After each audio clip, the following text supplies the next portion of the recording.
9:32 a.m. on March 13th, 2025. I'm calling the Concord Transportation Advisory Committee meeting to order.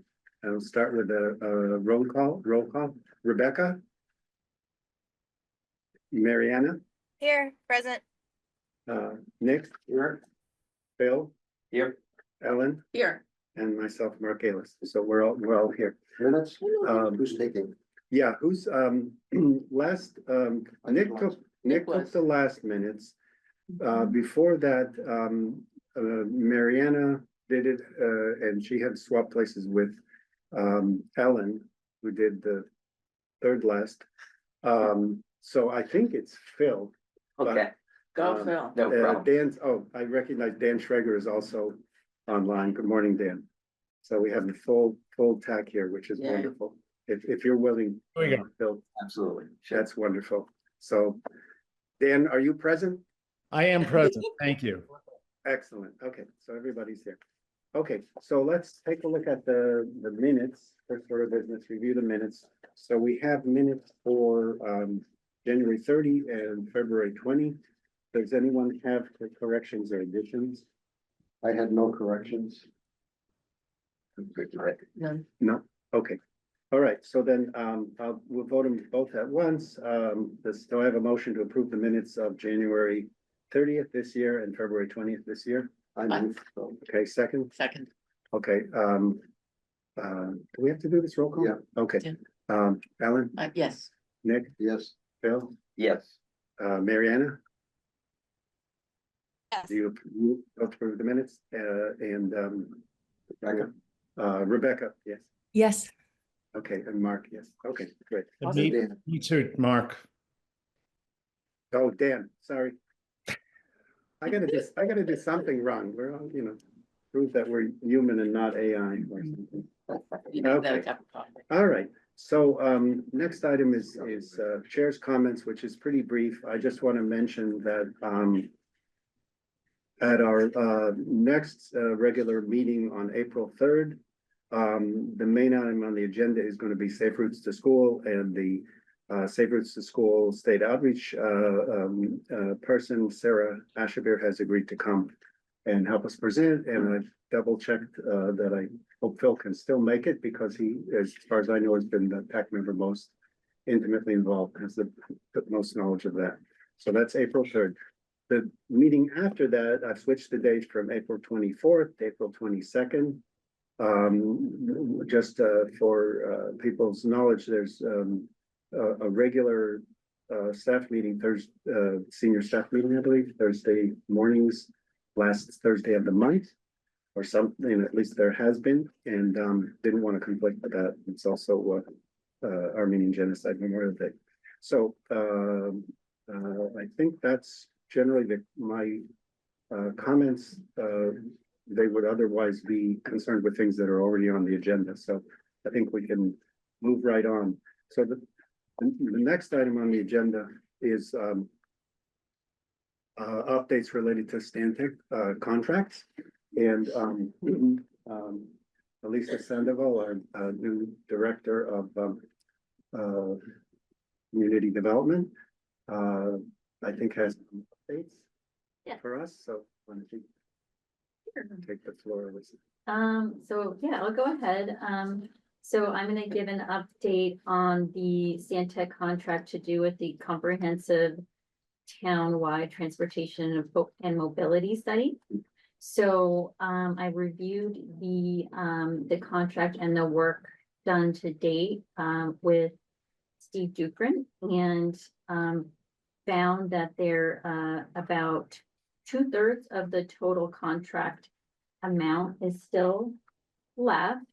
So I think the total contract was just about 100,000. So we still have 2/3 of that amount left on the contract. In terms of the tasks, there were a total of 7 tasks identified for this plan. The first was visioning. That visioning task has been completed. The second task was a summary of existing conditions. And this task has has been completed as well. The third task was a summary of existing systems. And from my understanding, that has to do with kind of people and, you know, moving within and around Concord and what systems they use. Whether biking, driving, transit, walking, that kind of thing. So that task is mostly completed. It's not totally finalized, but that is mostly completed. Task 4 was stakeholder involvement and public engagement. And this included a survey, public meetings, meetings with the steering committee. There was a first public meeting held, so they had a kind of like a charrette style meeting, from what I understand. So there is still some room to do more in terms of stakeholder engagement on that task. The 5th task was an alternatives assessment, and that hasn't been completed yet. So there's still a little bit of work to do on that. That was a fairly small level of effort, so that isn't a major initiative or anything, but it's that is one of the tasks that was identified. And then 6th task was implementation planning and performance management. So this was kind of one of the larger efforts of the plan. And this is where they were going to go over, they were going to produce a multimodal action plan, a comprehensive transportation strategic plan, and multimodal best practices guide. And this is the task in which they can delve into the transit study that this group has been talking about and wanting the Stantec to do a little bit more work on that. So I think that we can kind of focus their attention on that as kind of a higher priority need. So, and then finally, the last task is their final report. And that is, I think, something that is important for them to produce, just so it is a document that we can refer to in planning. And then also we can use the information in that if we were to go to apply for grants and things of that nature, we're much more competitive if we have a plan that we can refer to. So I would definitely advocate for them doing a final report. And so staff is going to meet with Stantec and just kind of outline all the tasks, get the deliverables that they have already produced kind of in one place. And then kind of hopefully restart the planning process. So that's where we stand on that contract. Now, the second contract is managed by Public Works. And that has to do with the work, I think, that has already been presented on asset management. And that's an asset management, it's paving, it's improvements to intersections, it's safety improvements, some pedestrian and sidewalk improvements as well. And on that contract, which is mainly Steve Dukrin is sort of managing that project. And this is where they are coming up with selecting projects, like high priority projects that they want to proceed with. And that hasn't been finalized yet, but that's where they're working on. And yes, I think that's on the first project, Sure. where you went over. Are you the one in control of that one?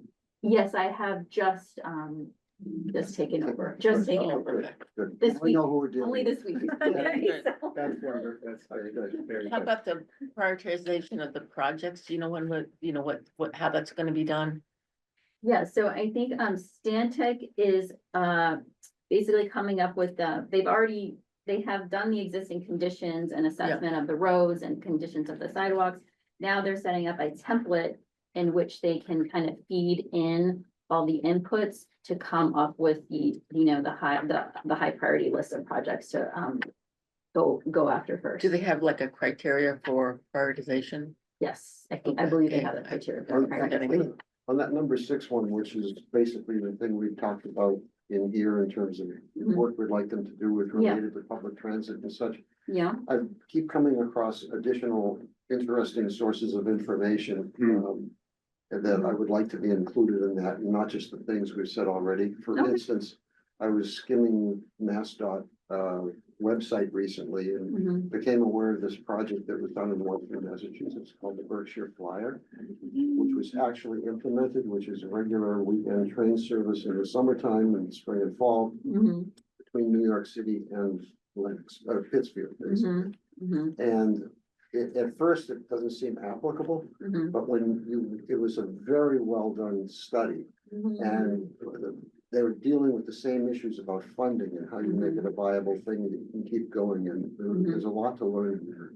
Okay, great. Yeah, no, yeah, just send them, send them to me and I can, Okay, I'll probably just group them all, and send them to Stan Tech. Quick question, Nick. The Berkshire Flyer is a proposed it's actually idea been or in service. It got held up by the pandemic, but then in 2022, I think it was, they actually did it. I did it again in 23 or 24. Well, I may have the years wrong, but they've had at least 2 years of service on it. There's It's very interesting because one of the markets they identified for them was people who live in New York City who don't have cars.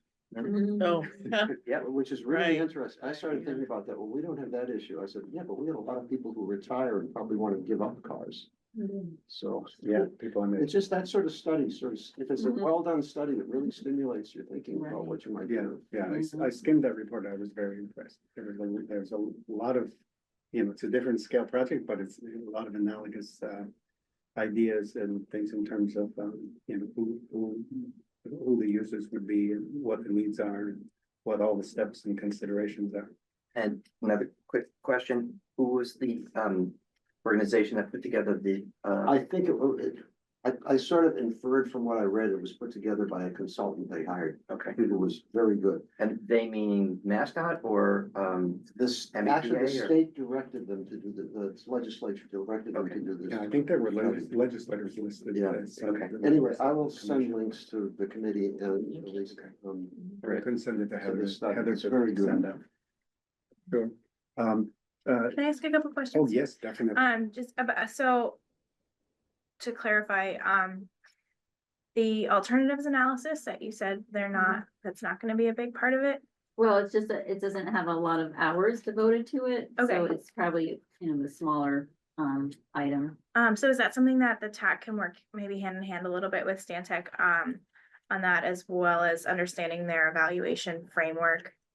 And criteria, and then are they going to put together kind of a ranked list of possible projects that we could discuss with them?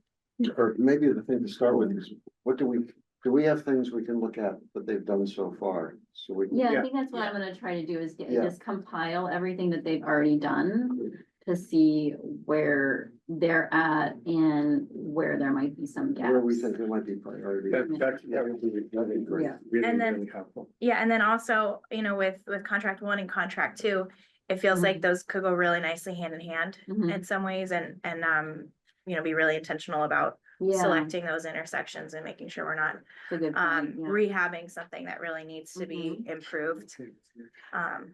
Yeah, I guess, one good thing is that Stantec working on both of the projects, so. Yes. Hopefully, they're working together, but, so they are aligned, but I think it's important for us to make sure that that is happening too. Mhm. Rebecca? Thanks. So the summary of that first Stantec proposal or Stantec contract was so helpful. Is it possible to get those exact notes to make sure that we capture all the good information that you shared about that? Sure, is someone, yeah, I can just do like a brief. A Yeah, very if you brief. just do an Yeah, very brief, brief just outline, a sure. tiny Mhm. small outline, Yeah. something to Thank hang. you. Okay, Dan, did you have any question or comment? Nope, I'm good. Okay, and I just got one, on the, following up on Helen's comment about the criteria Yeah. for prioritization. I think this might be an opportunity for us to collaborate with the Public Works Commission, with another, Yeah. either sit down or dialogue or something, so that we're all on the same page.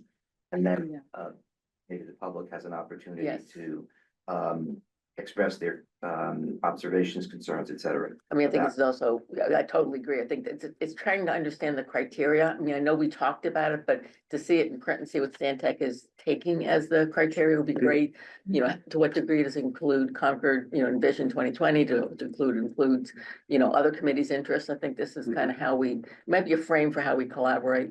Yeah. You know, So, And also a historical. exactly. I think if we can. With complete streets. Exactly, Years complete ago. streets, but I think this is what we present to the public to say, here's our vision, here's what we're trying to do. And here's how Stantec has the contractor we're hiring and Alyssa's managing, helping to manage. Here's how this is implementing what we think that, what we think you want, and then get the public to say, yes, no. I think that would, there's a lot of, increase a lot of credibility. Not that we, increase people to understand what TAC is trying to do. Yeah, great, that'd be great. Is the idea to then take that to a second public meeting and get That'd be additional great. public feedback once it's I been think for narrowed the down? mobility plan, yes, I think it would be great to have another public session of some kind, yeah. Mhm. I, Okay, along the lines what Phil was suggesting with the Public Works Commission coordination, Steve Dufron sent me some information through relating to the primarily the second contract and the Public Works.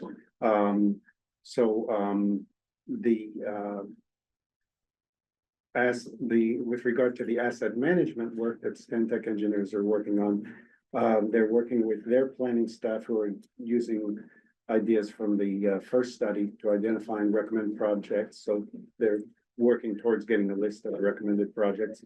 One project type being worked on and considered low cost is making changes to pavement marking and striping, especially on streets undergoing pavement work.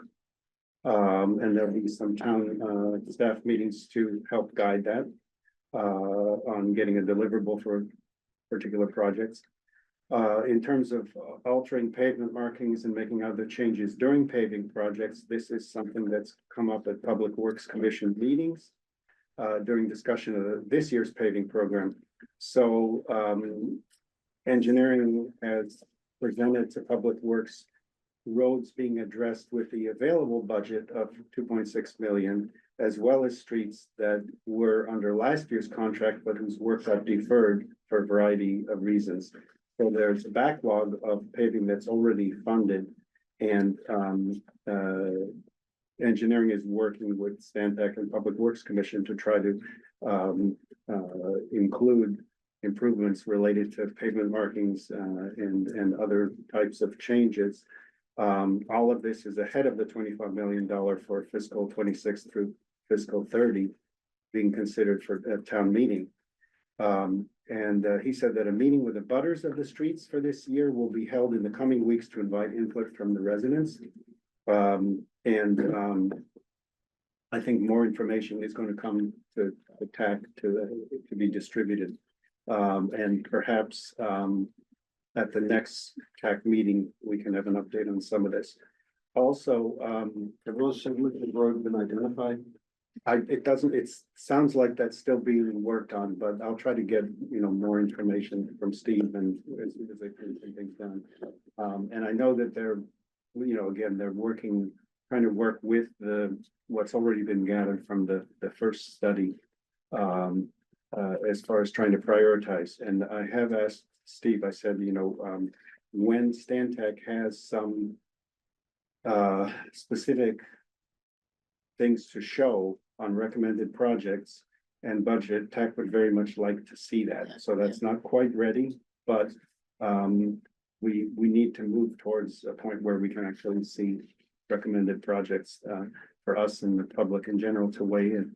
Separately, one of the items on the second contract is Stantec helping the town figure out how best to effectively engage with MassDOT on Route 2. And there's a meeting scheduled for next week by MassDOT to meet with town staff and Stantec engineers to examine how to work together on the Concord Rotary improvement designs.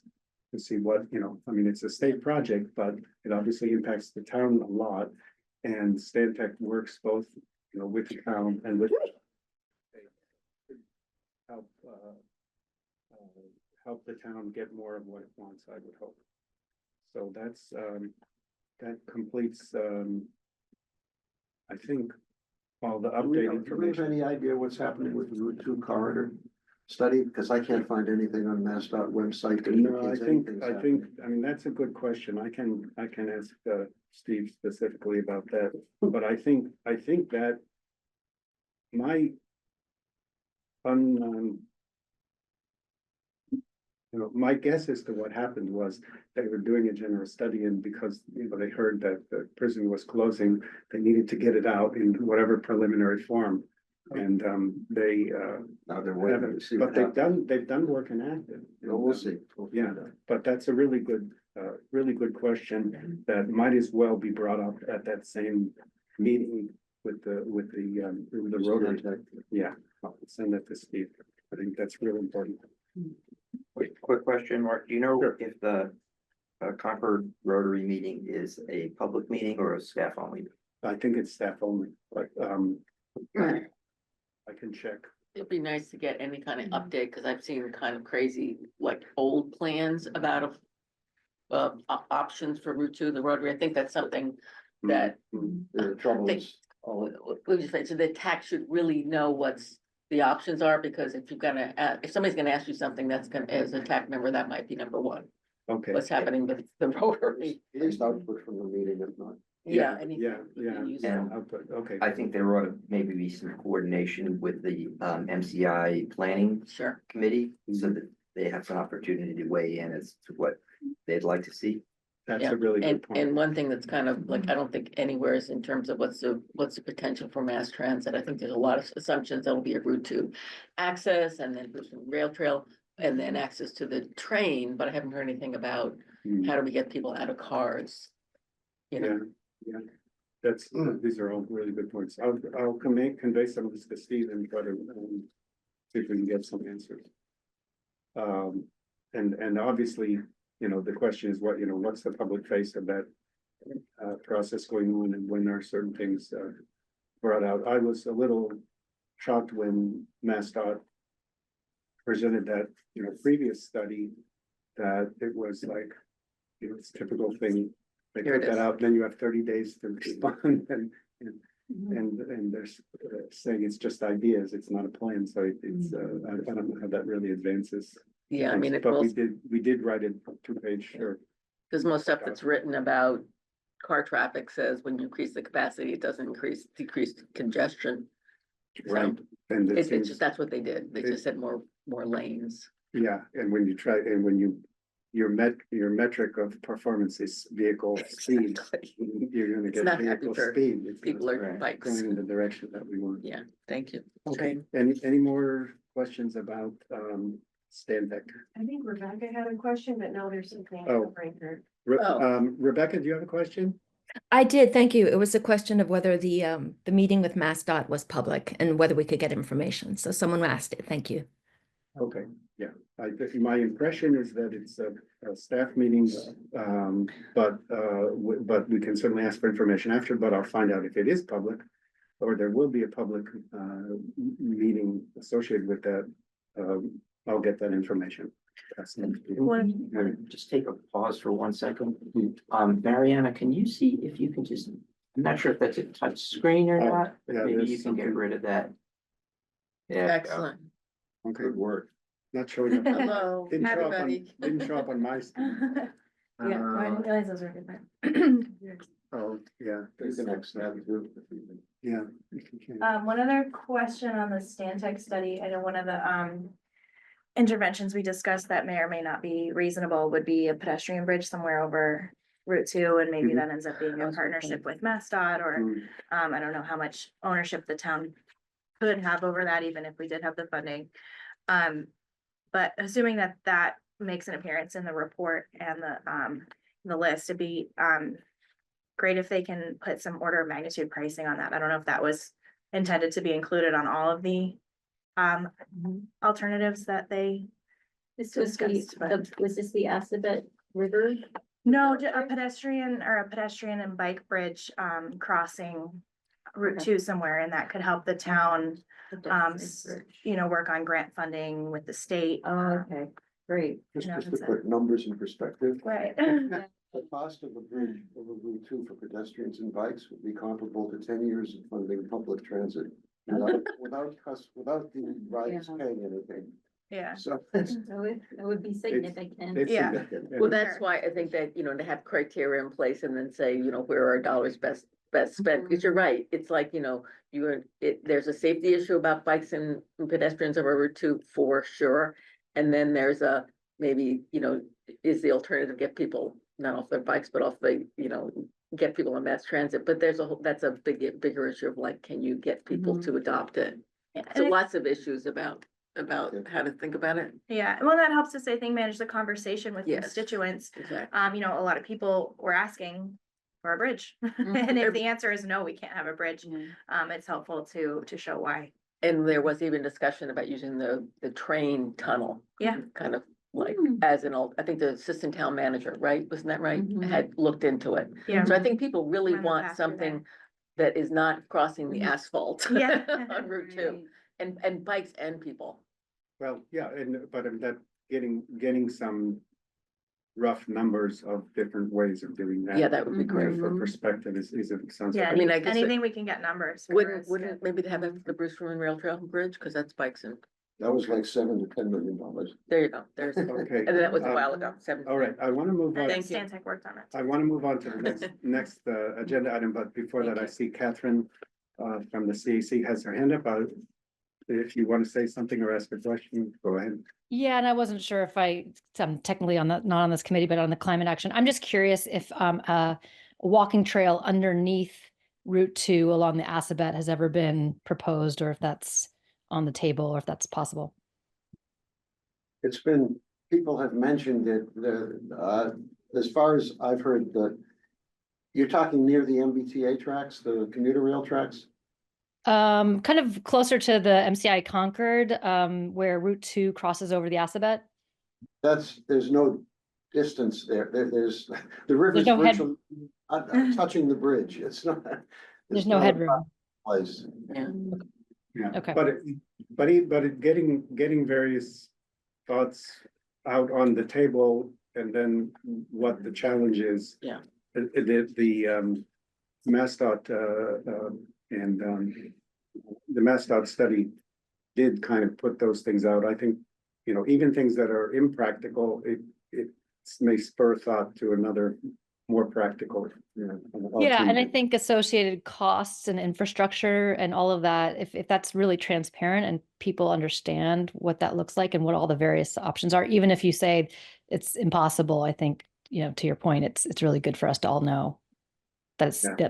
been done. Thanks. All right, so I'm gonna move on to the next item on the agenda, which is for TAC to discuss communication collaboration with the Climate Action Committee.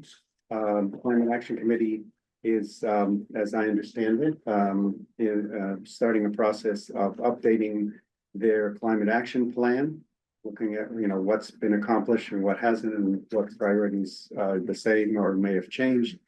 And there's a transportation section in it with a lot of good ideas. I also noticed in passing, there was a, water management section that seems like a lot of things have been accomplished that are in there. It's kind of almost a perfect match in many ways. But on transportation, one of the highest priority items for CAC, from what I see, and for TAC, is moving to implement some effective, sustainable public transportation in town. And it's something that I perceive as taking significant time and effort and, significant challenges and different operational models, different funding sources. The idea, if you want to make it resilient, so if you had another COVID event, it would just not fall to pieces the way certain efforts have in certain places. Also, I've mentioned this before, I think that,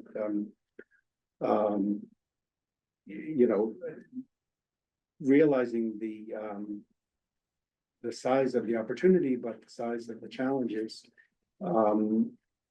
It's maybe wise to have a first stage where a lot of information is gathered. I mean, because you Yeah. kind of mentioned about us coming up with, constantly coming across different examples of what has turned out to work very well or been successful on a large scale or small scale, and where certain efforts have failed. One thing that touches on history in Concord is this idea that you can do a pilot study with a short-term funding and then nothing persists afterward, except you didn't discover that people didn't want public transit, but it didn't lead to any operational or funding model that could be sustainable. So one of the things, I guess what I'd like to do is ask Brad and the members of CAC who are here, and you're not in a quorum quantity, but why don't I give each of you a couple minutes, whoever wants to speak, and tell me what you think we can do to collaborate. I did draft a little statement that we could kind of consider, you know, not to kind of vote on today, but for you to bring back to CAC and for TAC to think about talking about how to collaborate on this effort that I think is a heavy lift, longer term, but very with a big reward. So, Brad? Yeah, I'm Brad Hubbard Nelson. I know most of you. The climate action plan that came in 2020 out of the Climate Action Advisory Board. I don't know if Nick was on that in that original Very beginning, yes. the beginning of that.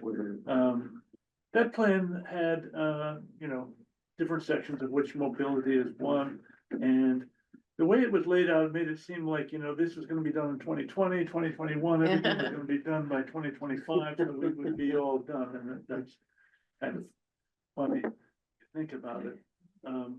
So transportation is, you know, on the surface, God, that sounds like easy, just get people out of cars, Yeah. stuff like that, but when we start to look at the different elements, it's not just public transportation, it's also active transportation, and it's whatever works to transition out of this crazy one person, one vehicle thing.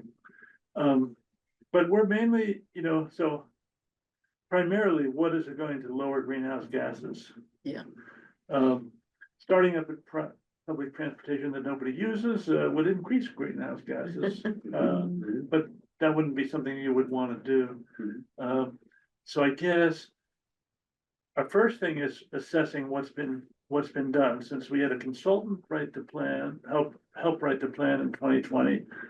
Lots of ideas in there about all sorts of things. Some of them have been tried, some of them have been assessed, but we're not really aware of the status. So be able to connect with individual members who are aware of, you know, what's happened with the Yankee bus or with the Crosstown Connect or whatever those things are, which were mentioned in the plan. And then think about what opportunities there are, real opportunities. Maybe in the next 5 years, and maybe it's maybe in the next 20, you know, years, sort of as a goal, because none of this is super fast. Trying to get as much material together. We're hoping to get capital funding to have a consultant help us with putting really the plan update and public engagement. But I think it has to come from us. The ideas have to come from us in town with the knowledge of what would work here. And stuff. Catherine or Brad could Yeah, add on. to Catherine, that. Brad, would you like to add to that? Go ahead, Brad. Thanks. I just want to underscore that last point. The plan should be reflective of the people with specific knowledge, and that's you. I really think that any plan that the CAC ultimately revises and puts forward for the next 5 years what we put forward in that plan for the town's approbation, it should really be harmonious with what you see as achievable for reducing emissions, reducing total vehicle miles traveled, and trying to have the sustainable portion of our mandate met. That's in large part, that's got to come from you all. And to the extent that goals were set 5 years ago, that it turns out in hindsight weren't so reasonable, I would argue that that's probably because we weren't working closely enough with the people who are doing this regularly, folks like you all. So I would really be hopeful that we would get a lot of wisdom and work together with you on reviewing what has been done and hasn't been done, trying to get at the why of it, and then really thinking smartly and together on how to revise our goals on mobility for the next 5 years, specifically for the purpose of rewriting a new edition of that plan. I think it's got to be us working in concert and in harmony.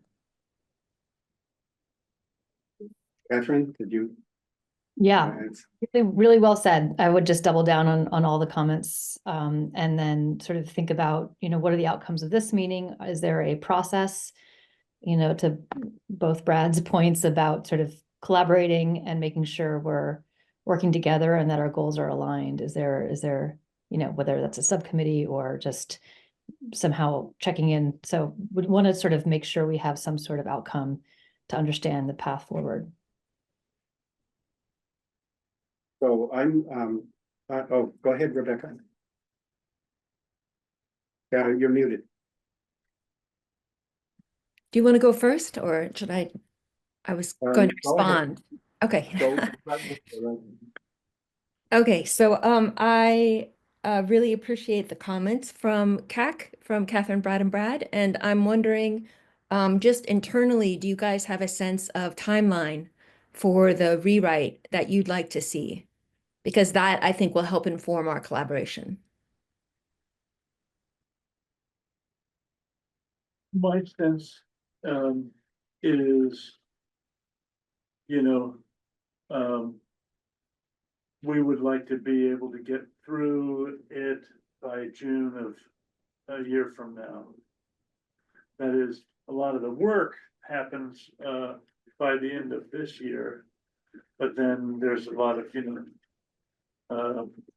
getting through releasing a new plan is probably a bit longer than that. We'll have to, if we get the funding, that would be available, starting in July or something like that. So we're trying to just assemble what we can for now. I think, doing this is going to be complicated. And I think for what you want, for what CAC wants to achieve, it has to be comprehensive. I mean, public transit may ultimately be the best thing to do in the long run, as an example, but it's going to take a while to do it. It might easily take 5 years before you actually had something in place that was operating. Yeah. In the meanwhile, there are improvements we will make and can make to the roads that would make use by pedestrians and bicyclists more practical. But on the other hand, pedestrians and bicyclists don't use the roads and sidewalks so much in the middle of the winter, which is half the year. Right. So there's a whole series of issues about how you spend your money and where you get the best payback and long-term versus short-term. And to which I don't have any answer, but I think that's just sort of lays out for me the complexity of coming up with something. And it's not a quick task. This is a personal thing. On the public transportation, I sort of see getting kids in school buses as the microcosm of the problem. Yeah. And a lot of them And don't use maybe school with the buses. new, with the new middle school and stuff, there's gonna be a focus. I don't know if this group. That's a You great, think that's a about great that. example because I don't remember what committee it was. It may have been when I was on CAC briefly, but it's an interesting fact that a lot of kids get driven to school. And if you go up I used to go up near the Sanborn School occasionally, and the line of parents' cars Yeah, this is, was a quarter mile down the street at the same time the buses were there. And that's true at every level of school in Concord. Yeah. And it's perplexing. we need Wi-Fi on the buses. We need, Yeah, we need to make buses. Whatever it full. is. No, part of the problem is it can easily take an hour to get home on the bus. Right? So there's And a- people have soccer practices and other things that they have to get places, and the bus system doesn't work for real Yeah. people, especially after elementary school. Well, And that's why you see so much pressure to get more parking spots at the high school. Right, I mean, anyway, it's yeah, kind of. the only purpose is to Yeah. lay out the Anyway, complexity. I of didn't it. want to derail. No, but the it's meeting with that. No, this is But good. I think It's the messy. idea of adoption, you know, you can lay out something beautiful, but like you said, if it's not used, well, that was a waste. But, you know, it's kind of like, what will make people adopt? And Nick has said many times that, you know, it's gonna take a long time before people like in mass transit try it. And then ask their neighbors and neighbors say, I've never heard of it. And then gradually it becomes kind of the thing, but it's gotta be, Mark and I were at a session in Lexington and they said, it's got to be like the subway, like the red line. You don't even think about the schedule. It's just there on a reliable Yeah. basis. Mm, You don't mm, have to wait. mhm. You don't have to go, oh my gosh, I missed that by 5 seconds and now I have to wait an hour. I think that that's what messes up busy lives, but Right. that is so complicated. So I think it's a psychological issue, adoption issue, more than just providing infrastructure. I think that's why it's probably the long-term solution, but not the short-term. Catherine, Can I make a quick So- comment? Go And ahead. that is, maybe this is another opportunity to collaborate because there is an infrastructure in the school department. for Yes. Their school bus system. So there's a head of that group, John Arena. And maybe we can collaborate with John and at least get some information from him about utilization of the system. Because Right.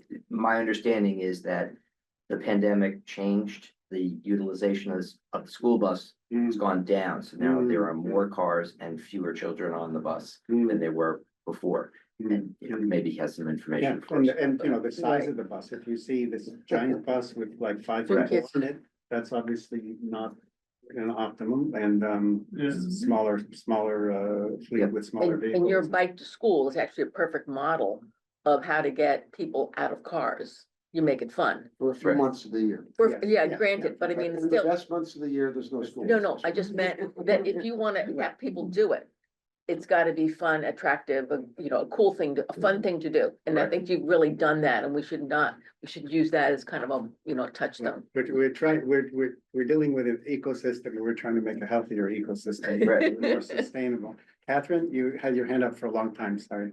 Yeah, no, this is a great discussion and a few things because they are all related. It's just sort of thinking about how we could work together or align our, you know, one is sort of what are the carrots and what are the sticks right now with regards to transportation and mobility? You know, what are we sort of saying is a must do? And then how are we actually incentivizing, you know, safe streets and bikes to school is one sort of parrot, right? And an incentive, like make it fun, make it, you know, doable, show that it can work.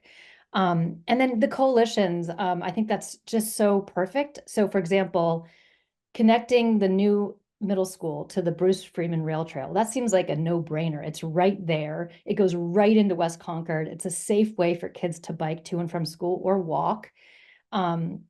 For those that don't take the bus, maybe because they don't like the bus experience, that's another thing to keep in mind. It's not just about sports and activities, is that some kids really just don't like taking the bus.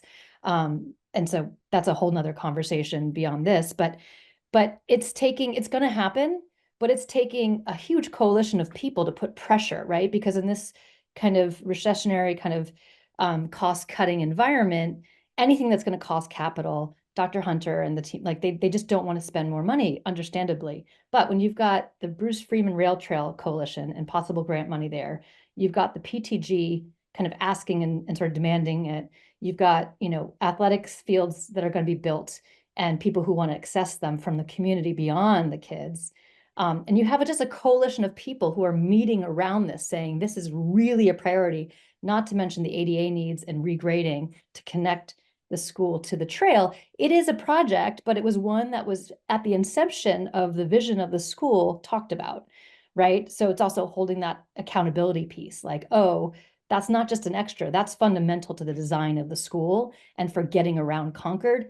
And when we built the school, we pitched it to the community that this is also a community center. We were gonna have an auditorium, we're gonna have a gym that's gonna be open on the weekends and available to the community. How do we get there? How do we get kids not biking on Old Marlborough Road where there's, it's not safe, right? When there's a Bruce Freeman rail trail right there. So I'm just like highlighting this as a case study of how we can work in concert together and get multiple stakeholders to kind of come around to find a solution and push it forward, because I know it's hard, right? We're all facing this situation where when we propose ideas, the immediate answer is no, rather than sort of thinking outside the box, thinking creatively, and sort of leveraging other sources of income as well as getting multiple stakeholders around it. Hey, Brad on Zoom, you got your hand up? Right. Thanks. Couple of things. As somebody who walks with a preschooler to Concord Carousel along Main Street in all weather, including in the winter, I will tell you, the pedestrian traffic is not zero in the winter. But one of the main factors is that our snow removal and ice removal techniques are so poor on Main Street. That's why you see a lot of decrease in pedestrians. Main Street on my side of the road becomes impassable through West Concord between my house and Carousel. My youngster is not big enough and the walk is too long to get all the way to Willard from our house, but I am hopeful that he will resume walking to school daily in all weather when he becomes a middle schooler. That's our current intention. So to reinforce what Catherine said, to the extent that we can find existing infrastructure that is not roadway, that might be clearable, that will promote pedestrian traffic even in the winter. And I'm so excited about the path that we're going to see over the Assabet because of Novo. That's something that we're going to be using in West Concord. So that being said, I also want to point out, for these tough questions where we know that there's not an easy solve and it's going to take multiple years, the great thing about having a 5-year plan is that you can leverage your knowledge and wisdom of the difficulties of these questions to help us set goals on how to study and start thinking about those solutions as part of our 5-year plan. It doesn't necessarily have to be that every box that we check is something that directly reduces emissions. It can also be taking steps and providing accountability that for us to be taking steps on those harder solves too. So, I'd really encourage you, if you're seeing something coming out of our process and rewriting our plan that doesn't look like it's going to be achievable, flag it for us and say, here's something in the interim that we can be doing to study this and try to come to a solution on a longer term problem. That's something that, I would be hopeful that people who know much more about me than transportation will be flagging for me, because I don't know. I'm hoping that you do. So thanks. Yeah, thanks, Brad. So a few things. One, I think something that'd be very useful in terms of communication, is obviously to share, draft documents, make sure people are aware and, get more eyes on the drafts. Going back to what Ellen here said about the challenge of adoption once you put a service into place, I would encourage people to look at the Lexpress website in Lexington, where they've had Nick tells me public transit for 45 years, and they have 3 regular bus routes. But if you look at their Lexpress website, they're not taking it for granted. I mean, they have the brightly colored buses. They have all kinds of descriptions of, they have like $20 ride free through, unlimited rides through June, et cetera, et cetera. So they're continuing the promotion part of this. Also, at the meeting sponsored by Transit Matters organization out of Boston that had MBTA officials of different types in Lexington 2-3 months ago. Elle and I attended that. There was a discussion about you have to introduce some young people Yes. to the idea that they can actually ride public transit. They've never done it before. They've been shuttled door to door their whole life. And it's a a leap to get the idea, oh, I can actually, do this.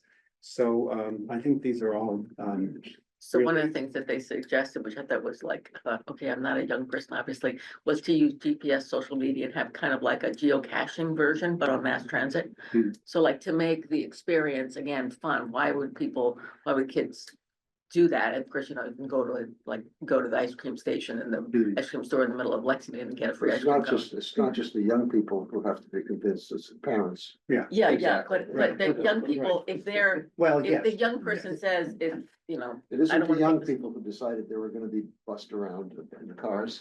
Yeah. But if Well, the kids, kids could influence their parents. It's different. Amy. That's fun, I like it. Yeah, I know My that. mother pushed me out the door with a nickel for.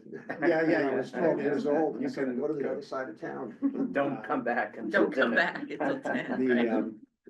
yeah, but there are, and this is just sort of a side thing, but I know that, over time, there have been cases where I think it's quite a few years back, there was something where there was a group, I think somehow connected with the public library or something that had a day when they took a lot of kids on the MBTA, on the commuter Yeah. rail out towards Fitchburg or something. Fitchburg's got, it's some interesting developments in terms of art, lofts, buildings and other things. And, I'm just getting people the idea that they don't have Explore the to world. live in this place. Yeah, Another thing with regard to transportation, just put it on the table right now, is that, we rather uniquely for the size of town have two MBTA stations. I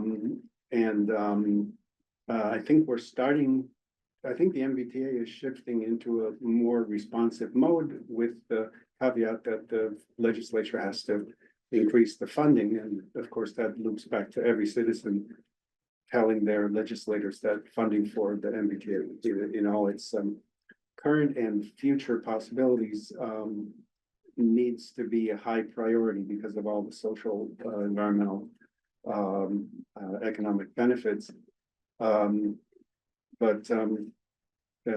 Anyway, getting back to certain actions, one thing I want to do is share a draft of a very simple statement that I don't intend we should think of voting on today, but it's something that maybe you can take back to CAC, we can consider, because we have a very complex, we need to gather more information. It's a very complex problem. Concord has its unique strengths and weaknesses with regard to accomplishing all these things. And I think it would be very helpful to have a concentrated statement of various committees aligned together that gives staff something to support sustained year after year work towards these kind of goals, because there is no quick solution. I mean, even if I said, here's $10 million, put in public transit, we know that it can fail, right? It's not that kind of a thing that you turn the switch. Rebecca, you have your hand up. Would you like to say something? Yes, I guess I'm wondering what moves the work with CAC forward. So are we considering a joint subcommittee type situation? Or is it that some of us from TAC should start sitting in on the mobility discussions over at CAC? I'm wondering what the recommendation is. Well, there are a lot of possibilities. First of all, anybody from TAC can certainly follow more closely CAC meetings. I'm sensitive to the demand on people's time because a smaller amount of quality focused time is often, in my mind, more productive than a larger amount of scattered time going, trying to go to 20 meetings.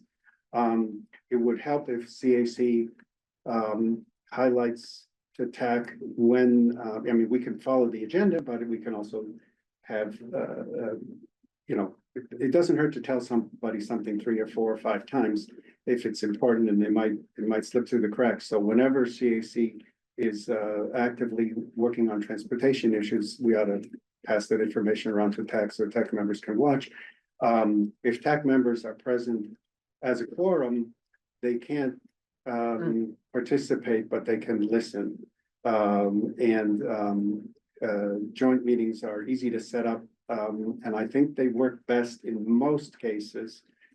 If it's just, it's like the CAC meeting and TAC is announcing it as a meeting just in case they want to make comments, but it's run by CAC. Or here we have a TAC meeting and CAC is present in a sub-quorum. There are pros and cons about creating subcommittees or task forces because they're public bodies. They have to have staff support in posting agendas and coming up with meeting rooms or running the Zoom, etc. So I want to be, I'd like to see what we can do before thinking about creating a task force or subcommittees, but that may well be an appropriate thing to do at a certain point. I think it's to be most effective, something Nick has pointed out to me from his experience in town. Committees with strong staff support often produce more.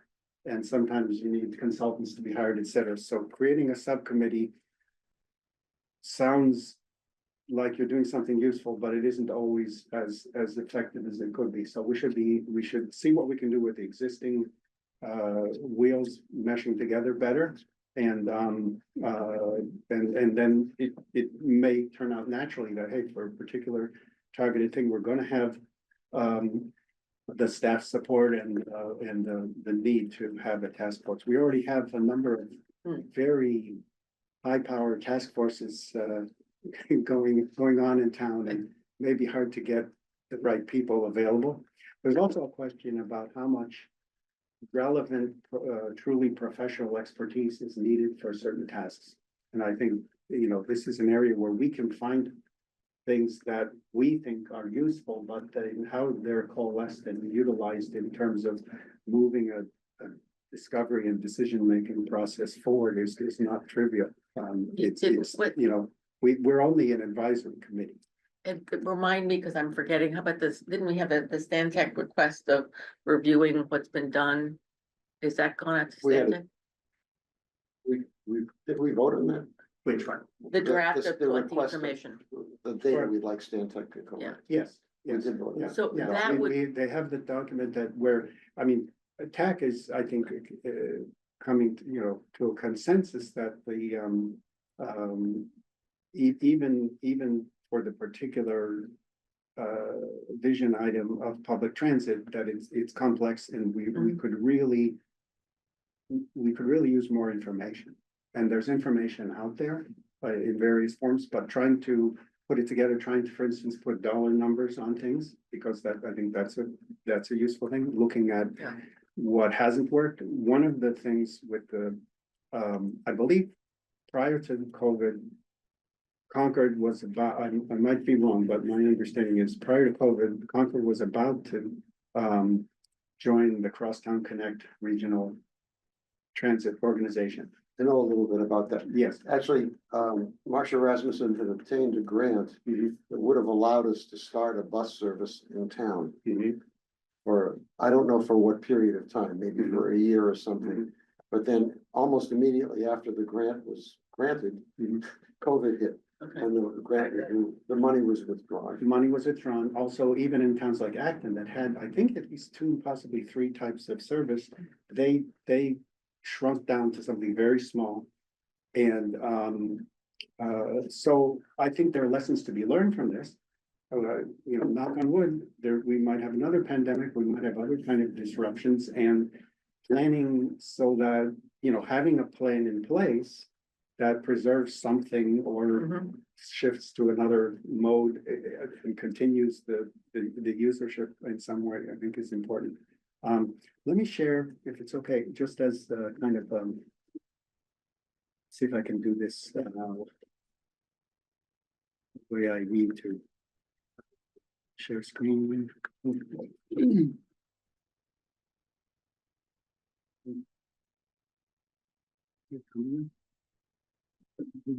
Okay, so this is meant to be like super simple and, the. Oops, sorry. So, and again, this is not to vote on now, but for TAC to think about and see, so to think about establishing public transit service in Concord is important and achievable, but will require coordinated and sustained effort over some period of time. Therefore, the Climate Action Committee and the Transportation Committee commit to working together and with town staff and other town committees to discover and analyze and recommend possible operational and financial models that could make sustainable and resilient public transit service a reality for Concord. So the point would be, we can get other committees to come on. Mhm. I've spoken to, Council on Aging, I've spoken to, I mean, not recently, but not in the past couple of years, council, more recently with Commission on Right. Disability. I've reached out to some people at some of the Concord Housing Authority buildings, you know, people, residents. I've spoken to the with somewhat muted enthusiasm from the Economic Vitality Committee, but you know, some people don't see the benefits until they see the benefits. But I think there's some value potentially. Well, first of all, obviously, Climate Action Committee and Transportation Committee making a joint statement of importance of something, whatever we decide it is. And you know, if you get 5, 6, 7, 8 committees saying that something's worth considering, it may well help Right. gather momentum. I think it makes sense. It's, I think, but it should be the right balance of public transit and active modes of transit, whatever. You know, they both will serve different people. You know, Come to the same conclusion. What? About the public, yeah. I'm with you. But how do you mean? Because Well, are I you was saying that looking at one this, creates, going back over one this. creates the other? Or No, going back over the discussion this morning about how we covered both topics, both Yes. active transportation and public transit. It occurred to me that just pushing this one thing forward sort of loses the balance. And that maybe there's a companion piece. I would say start with 2 separate statements. One that says we want to do this, and the other that states where we're headed with active transportation. Because I think active transportation, it's got money being spent on it right now and more money being requested. And there have already been changes made. So there's some momentum building there. I think there's a risk in trying to do them in one statement or as one effort, that it will get very confusing. And it may not, but anyway, so that's my thought. I But just this wanted to is- support what you were saying, Brad. I think there has to be something about active transportation. But I think we said this already, that there's kind of like, this is gonna take a long time. And so that might be the vision Yeah. that you put out, but be practical and say, you know, if the goal is to get people out of cars, it's gonna first be bikes and walking. Right, and And maybe then that should so- be the preamble to the statement. We have we have a goal, Right. But- and but maybe it continue. can be a 2-part statement. An overarching goal. So it's in, If the goal is greenhouse gas reduction, if the goal is reducing congestion and safety, then one primary thing is getting people out of cars. And you start first with active transportation. And they're an issue, you know, big issue is safety and all that. And then the second is mass transit, but that is a vision. And right, it takes a long time, and it's like you said, it's not a matter of just coming up with $10 million. Because Right. it's gotta be, if it's not successful, it's never gonna be successful. It has to be successful, you know, it has to be successful or people will just say, I told you so. What a waste. yeah, Yeah, I just wanted to add that it seems like it's like a short-term vision. You know, there's the short-term vision of really focusing on the bicycle and pedestrian infrastructure improvements. And then the longer term vision is moving towards a public transit Yeah. system or enhancements. So I mean, that could be another way of looking at it. Yeah. Too. Well, Great. to me, well, first of all, I'm putting this up to sort of spur debate, so I'm glad there's some discussion. To me, there are different angles to look at things, different kind of lenses to look through things. One thing is, I mean, Climate Action Committee is, one of the threads through everything is reducing, greenhouse gases and, greenhouse gas emissions. TAC, is obviously in favor of that, I think the consensus, or at least I'm in favor of that, but TAC is, much more, has other things like social, health in the community, equity among all the members in town, resilience of economic vitality and safety, which are not the primary threads in Climate Action Committee. And I do feel that there's a mistake that can be made that's actually a car-centric legacy mistake of saying anything that's not a car fits in one bucket. I think that the infrastructure and funding and logistics and psychological public support for actual using facilities for public transit, the people served, the different seasons in the year, the things, it was mentioned about, comment about clearing snow on sidewalks. I'm sure that the Public Works would be, able to do a better job if we said this is a high priority and here is so many hundreds of thousands of dollars in your yearly budget to add to what you're doing right now for snow clearing, where I know firsthand, talking to people that in Public Works, that every time there's snow predicted, they have to make all these decisions about whether to plow, when to plow, what to spray salt on the roads and et cetera. And they have to keep an eye. They do not have a large budget cushion, and they have to think about what if we're down to zero when another big snowstorm comes. So we have to tie, I think, what we ask to what is what we're willing to pay for, kind of crudely.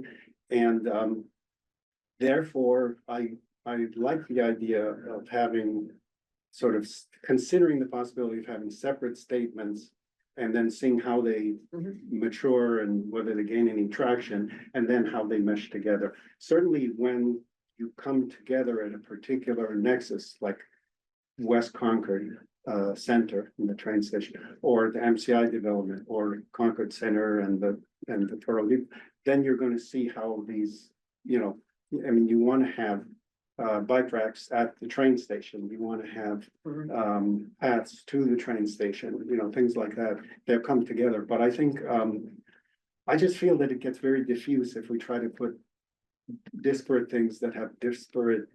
They're already super complicated in one. Yeah. I mean, one of the things I think that, I've said this before, is kind of, I call them use cases and jobs to be done, but it's kind of a marketing idea of what, like Brad was saying, what are the routes? Like I want to go, he wants to go from West Concord to Concord Children's Center. You want to go from West Concord to Emerson Hospital. You want to go, heaven help us, to Emerson Hospital to the, facilities across the road. And, how do you do it? Or I want to go from my house to Crosby's and I want to bring recycling.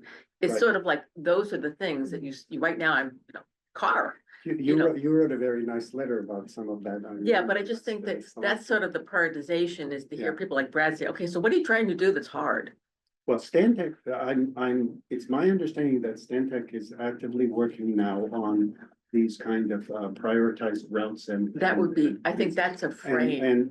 But I'm a little bit concerned that if we don't see a draft of that soon, so that we can look at it and say, yes, we think that's right, but you're missing this, we're not going to be able to contribute as much to it as we could. Because that would be, it's sort of like, you want to talk to the public, you want to say, this is how I'm making it easier for you to blank. Right. Right now you do in a car, but here's some alternatives. Otherwise to say locations and infrastructure, I think people have to do too much thinking sometimes to translate it. Like, okay, what does that mean to me? Well, I'm also very flattered to hear Climate Action Committee members say that we know a lot about this. Yeah, right. I think it's certainly one of the cases where we know enough to know that we don't know enough. Yeah. There's so much to figure out. So, when do I stop sharing? Yeah. Stop sharing. So, think about, let's all think about what we can do productively in addition to collaborating on, our own initiatives and the Climate Action Committee's, having another set of eyes, provide some more sets of eyes on what you guys are doing. I do think we've had a lot of discussions about how to, the importance for us of not just having plans, but having plans that lead to implementation. It'd be interesting. I talked to Alan Cathcart, and he said that you guys were already coordinating some members of CAC, I think, had already reached out about the water part of the thing. And I think it'd be interesting to think about how that process of achieving so many, I saw multiple things in the existing climate action plan that Public Works has implemented or had made gigantic process, including major investments and actions. So if we could do that in transportation, it'd be in good shape.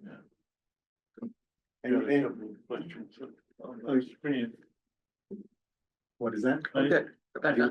Rebecca's here. Oh, okay, sure, thanks. Sometimes I get caught up with what's going on in the room. Rebecca, go ahead. No problem. Thanks. So Catherine had to go, but she sent me a note, which I think made a good point about making sure that the CAC and tax metrics and goals are aligned. And it's still not clear to me how we even confirm that, which gets me back to the point of how we make sure that we're having the type of collaboration and discussions that really make this forward. So for example, I'm curious from CAC, what would be your recommendation, for example, for us to even get to that first step? Okay, before we go, let me ask Brad to put his comment in. So what I have to say is kind of probably best posed as a question to Brad number one. Brad, do you think that in our process of reviewing the Climate Action and Resilience Plan, that we should be asking TAC to be looking at the mobility section and doing some kind of report on how successful we were, what we have done, what we haven't done, what was a good idea, what was a bad idea, and doing some of that review that we're already doing. Again, just kind of leveraging their knowledge. I'm asking that as a question whether that's a wise thing to do, but I also think that in part that's an answer to the question that was just asked of what's a good first step, is kind of getting ourselves on the same page regarding the Climate Action Committee's work. Yeah, I think it should be that the right, having the whole committee work on things is complicated, but having a menu of things that involve the different aspects, and here's one expert and here's another expert that's with different interests that could say, let's say, let me investigate what's happened on the this and that, and I think that, so dividing it up, communicating well would be good. And maybe I should just outline that as a request. I could send it to the committee. You can think, okay, we found that Ellen's particularly interested in this and wants to, and I don't know, some way of dividing it up, and then smaller conversations, because it doesn't have to be a real group thing.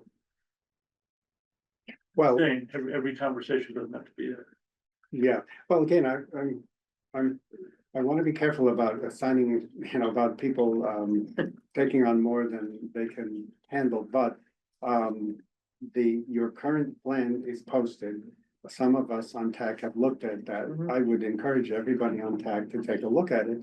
And we can actually, in various ways, you know, assemble comments and we can have a follow-on discussion in a future TAC meeting and try Why to don't we do come up that? with a consensus of important things. One thing I don't know if we're in a position to do individually or as a group is assess whether a certain thing has been accomplished or not. That might really be something to consider when you get a consultant and you task a consultant that, for the, update of the plan, are you just asking somebody to do, document writing work? Or are you asking somebody to investigate and measure things or investigate? So Nick, you were saying? Yeah, just if TAC members are gonna look at the climate action plan, Rebecca had pointed out to me, the real detail stuff is in the dashboard. Mhm. And when you go to the dashboard, you wanna look at the action plans. Okay. There's an Right. action tab, and that's the place to be. If you just look at the high level climate resiliency plan, you won't get it. Right, no, that's where it's broken down. Yeah, one other thing about, with regard to alignment. There's goals, there's metrics, et cetera, and while. Anyway, one could argue that, aligning metrics is really important, but I think what's more. Achievable and more flexible, and more useful is to make sure that we're not totally contrary aligned. In other words, every one of your priorities doesn't have to be this committee's priority and vice versa. It becomes stronger. I think we're stronger if we have broader coverage of all community concerns and needs, but there are probably going to be very specific points of agreement, and making those points of stating the agreement on those points that are natural points of agreement very powerfully, I think is going to have more impact than trying to create very large lists of actions, you know what I mean? I mean, But- getting it down to the vital few things. One thing, I mean, I haven't looked at the dashboard, but I think something that would be a great win, especially for the public, Mhm. would be if we could say, here are 3 things that, climate action and transportation advisory are aligned on, and then celebrate the fact that they achieve our joint goals publicly, because I think that's one thing that people, I mean, I hear so much about silos and committees. So Yeah, if yeah, people yeah. say, why are people on 2 committees? Well, you can have two things and they have Yeah. some connection or they march But together for something, but they cover different ground. For instance, parking and congestion are something that naturally falls into TAC, and it doesn't in the first order fall into CAC. Although it has impacts, obviously, stormwater, too many parking lots, there's a lot of things. So we have multiple points of I like contact. that way of thinking. Yeah, just because I think that sometimes, I love metrics, but I got, it's so high level. And people kind of go yawn if you present them, but if you say, I am doing this and this achieves this goal for climate action. And we don't even know that it has a committee, it just could be for sustainability, for Envision 2030. Right, For no, no, blah, blah, blah, blah, blah. And it also helps with transportation in terms of, equity with disability, council on aging, all that Right. kind of stuff. And Well- they've tried it in this town, or council on aging tried it. So far we are, some of the decision making is done by human beings in groups or individually, right? And I would say that metrics sometimes is not as useful as having useful quantitative informative measures. In other words, it isn't that this says you're good or bad, it says that you've measured something like equity, like who is not. Who doesn't have transportation in town and would like to have who has a transportation challenge? It was in the survey, I believe, about, does it cost you too much to get around? Or do you, and Nick has brought up something about, would you like to get rid of your car? We having measures of these in terms of the community will inform things, but that's different than having a metric like we don't want anyone to have a car. I mean, that's, You So know what I'm that's like, saying? yeah, so It's it's an like, informative measure of something. it's a meeting the need of a particular group in town. So like, we heard you, and here's what we're doing to be sure that you achieve this, as Right. opposed to some higher level metric. Right. That's hard to Now, relate to greenhouse sometimes. gases, I don't think anybody wants more greenhouse gas emissions. So I think that's a global kind of. But it's so hard to, metric. like you say, But oh, of some of course these I aren't. agree with reducing greenhouse gases. Meaning I have to do what? Well- And suddenly it's like, I can't go on my vacation, but it's when you show the small steps. Yeah. And show how they're aligned and show how stakeholders that everyone loves and agree with moves things forward. I think everybody feels good. And I don't mean that. it Yeah, goes no, bad. there is that. Everybody sees You need progress. You need to measure progress. I agree with that. I'm just a little worried about over dependence on metrics which have Yeah. errors and you're choosing what to put in, and what not. So Oh, that's- anyway, it's uncertainties. Okay, I Oh, will, comment. yes, public comment. Go ahead, Linda. I'll let Rebecca go first. Actually, first, yeah, go ahead, Rebecca, and then if Terry's on, then Linda. Thank you, Nick. We saw the quorum, but thank you for being here. Bye, Nick. You go home. What is your quorum for? Oh, Uh, Rebecca, yes. you did. Rebecca unmuted. Go ahead. So maybe it's Rebecca? because I'm a quantitative researcher by training. I feel a little protective of the word metric. But I think the point, the point is really not, I think that, it should be some high level thing that's not communicated well, because of course it should be communicated well and meaningful in people's lives. I think it's more, I took Catherine's point more to be that there should be some assessment of progress that is then coordinated with the CAC and then hopefully communicated well in different ways, different languages, in order, to the population. So just to say, it's really not meant to be just a quantitative assessment. That's just not something that's relatable, because I agree that things should be very relatable to the constituents. Okay, but I think this is worth further discussion because if something has 100 dimensions, trying to boil it down to one number may not be useful and might actually be counterproductive. But obviously things that can be measured and are relevant, it's good to measure them and it's informative. Terry, are you still there? I'm here and I don't have any comments, but I'm enjoying the discussion. Thank you to everybody. I hope everybody's enjoying the discussion. Okay, we'll go to public comment. Linda, go ahead. Linda Neiman, 59 Mallard Drive. This has been a really great discussion. I think one thing I want to emphasize is that I don't think, like as representing the public here, we were looking for a single one thing to solve everything solution. It'd be great if, as Ellen has mentioned, identifying those areas that are really sticky points where people need to get to, like the hospital, the schools. How can we make it better? You make it safer. More and more people will get out. If you get more people out and about, then more people will eventually realize, hey, I'm stuck in Concord, but I want to go to West Concord. How do I get over there without a car? Or then they'll start advocating for maybe a crosstown like Lex Express type of solution. But in absence of having like that groundswell of like support right now, it's going to be hard to implement it. And as you pointed out, is a longer term and more financially like big investment where we can do these smaller steps first, making it, around these key hubs, making it safe for people to get around. And it doesn't have to be an all year round solution like Nick was suggesting. Even that Berkshire Flyer is a seasonal thing. But if you make it so that people, like right now, people don't have choices. Parents don't have choices, it's like just drive your kid, or if you want to go someplace, there's only one choice. And so just giving folks that option, I think would go a long way, get more people out, and then it would allow TAC in the town to start making larger investments because they'd have more support. Oh, and I actually do have one question about the Stantec, about when the next forum is. It's been a couple of years, I think, since the first public forum. If they're, when the public can hear what they're doing, like what their priorities are, and like how can we participate.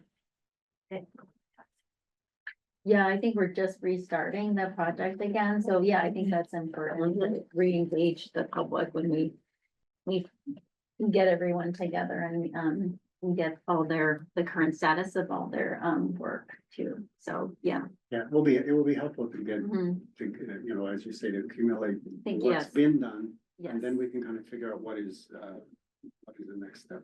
Mhm. Okay, so it is 10:57 AM, I think. Okay. Oh, Tanya, sorry, go ahead. Yeah. Thank you, guys. Great meeting. Tanya Gale, 62 Prescott Road. I just want to ask the Climate Action Committee, while a few of the members are here, whether how much they include natural protection in their climate action goals and as relevant, because I think it's very relevant and I would like to see that take place in all our conversations in town at every level of planning. There's an entire section on that, which is, you know, labeled natural resources, but, is about that, and it's, in the, Sustainable Concord Roadmap. You can drill down, we've already, reviewed a number of those actions. But I'd love your input on that section and what is missing. What's wrong? That would be great. Thank you, Brad. Thank you very much. Okay, so I will join the meeting. I'm sure people have other things to do on this beautiful Thank day. you. It's 10:58 AM. Thank you very much. Thank you, good meeting.